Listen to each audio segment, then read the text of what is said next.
കേരളത്തിൽ വികസനത്തിന്റെ തേരോട്ടമാണ് കുറച്ചു വർഷങ്ങൾ കൊണ്ട് നടപ്പിലായിട്ടുള്ളതെന്ന് മന്ത്രി OR കേളു അഭിപ്രായപ്പെട്ടു.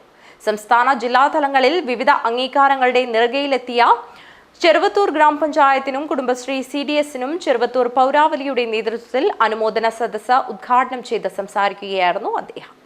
EMS ഓപ്പൺ ഓഡിറ്റോറിയത്തിൽ നടന്ന അനുമോദന സദസ്സിൽ മികച്ച കുടുംബശ്രീ CDSനുള്ള സംസ്ഥാനതല അവാർഡ് നേടിയ ചെറുവത്തൂർ CDSനും സ്വരാജ് ട്രോഫി നേടിയ പഞ്ചായത്തിനും ജില്ലാ പഞ്ചായത്ത് സമം അവാർഡ് നേടിയ ഗ്രാമപഞ്ചായത്ത് പ്രസിഡന്റിനുമുള്ള പുരസ്കാരം നേടിയ ചെറുവത്തൂർ പഞ്ചായത്ത് പ്രസിഡന്റ് CV പ്രമീളയ്ക്കും ജില്ലയിലെ മികച്ച ബഡ് സ്കൂളിനുള്ള അവാർഡ് നേടിയ ചെറുവത്തൂർ ബ്ലോസം ബഡ് സ്കൂളിനുള്ള അനുമോദനവും മികച്ച ജെൻഡർ റിസോഴ്സ് സെന്ററിനുള്ള ജില്ലാതല അവാർഡ് നേടിയ ചെറുവത്തൂർ GRC ജില്ലയിലെ മികച്ച ഓക്സിലറി ഗ്രൂപ്പിനുള്ള കുടുംബശ്രീ പുരസ്കാരം നേടിയ പൊന്മാലം ജീവിക ഓക്സിലറിക്കുമാണ് അനുമോദനം നൽകിയത്.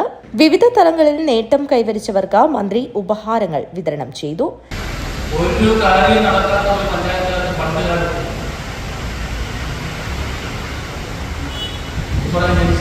പൈസയെ മാത്രമാണ് ബാക്കി ഒരു കാര്യത്തിന് പഞ്ചായത്ത് നോക്കില്ല. നമ്മുടെ ഞാനത് എടുത്തു പറയാൻ കാരണം എന്ന് പറയുന്നത് ഈ 96-ലാണ് ജനകീയാസൂത്രണ സംവിധാനം വന്നതല്ലേ ഇതിനല്ലേ കാസർഗോഡ് ഇന്ത്യയിലപ്പോഴാണ് വന്നത്. കാസർഗോഡ് ഇന്ത്യയിലും കേരളത്തിലും 96-ലാണ് ജനകീയാസൂത്രണം വന്നത്. ചടങ്ങിൽ M. രാജഗോപാലൻ MLA അധ്യക്ഷത വഹിച്ചു.